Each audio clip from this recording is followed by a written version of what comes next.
In this video, I'd like to continue talking about converting between rectangular and polar form for complex numbers. And for this video, I'd like to look at specific example problems where we have a number in rectangular form and we want to convert it to polar form. And remember that when we have a complex number z, its rectangular form has both a real part, which is a, and an imaginary part, which is b.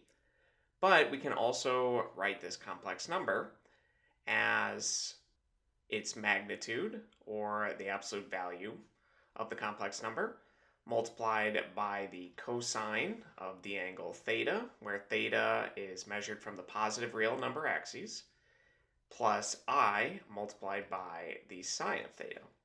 And this right here is our polar form, which we want to convert this to. Now, the usual method is to use the formulas to find the magnitude of z, or we also call this its modulus, or its absolute value, and then find the angle theta. And the absolute value of z, its modulus, is equal to the square root of its real part squared plus its imaginary part squared. And the angle theta is equal to the inverse tangent of the imaginary part divided by the real part. Now, with this particular example problem, we run into an issue.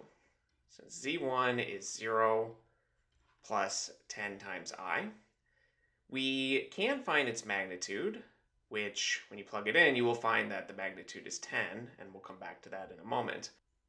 But the real issue occurs when we try to use this formula for theta. Since when we plug in our imaginary part, we have 10 in the numerator, but we get 0 in the denominator since the real part is 0. And we can't divide by 0. So this is not something that we can actually evaluate. We would say this is undefined. So for this particular example, we need to be a little bit more careful. And it's a good idea to think about this graphically on the complex plane. Since this number 0 plus 10i would be on the positive imaginary axes, we can say this is an imaginary part of 10i. We can say it's right there, where again, this is the imaginary axes, and this is our real axes. And we can just think about what this angle is based on its geometry. Since any number on the positive imaginary axes would have an angle of 90 degrees. So in other words, the formula does not work for this one, but this one is fairly straightforward to figure out if we just plot its point on the complex plane. And remember that the magnitude is just the distance from the origin. And since this is 10 units straight up, it is 10 units away from the origin. So its magnitude is 10, and we could also figure that out from the formula, but in this case, a would be 0, b would be 10. We get the square root of 10 squared, or the square root of 100, which of course is 10. And we figured out geometrically that this angle is 90 degrees. And with this information, we can write the polar form. This would just be 10 multiplied by the cosine of 90 degrees plus I multiplied by the sine of 90. Now, let's consider one more example problem where we actually use this formula, since this example is really a special case where we don't need to use the formula. Let's say that we have a complex number, z2, that is 3 plus 2 times I. And if we want to figure out its magnitude, we plug the real part in and the imaginary part. We square both of those and add those together. So we get the square root of 3 squared plus 2 squared.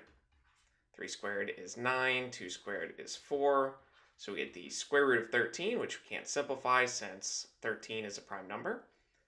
And if we want to find the angle, theta, we know this will be in the first quadrant, so we don't have to shift the angle once we get it.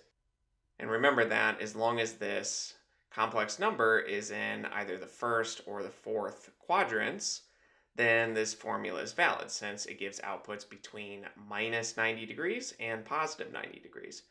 But if the number is in the second or the third quadrants, we either have to add or subtract 180 degrees just to shift the angle.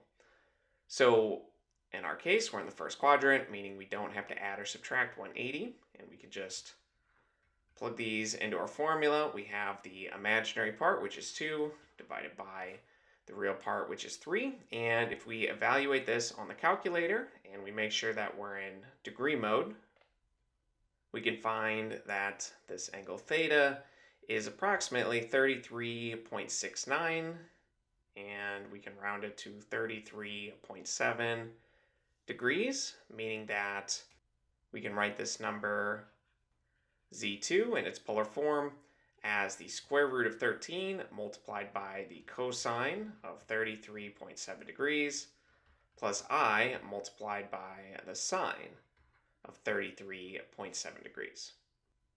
And to check this, we can always just redistribute and simplify using a calculator to make sure that this would simplify to 3 plus 2i when we rewrite it in a rectangular form.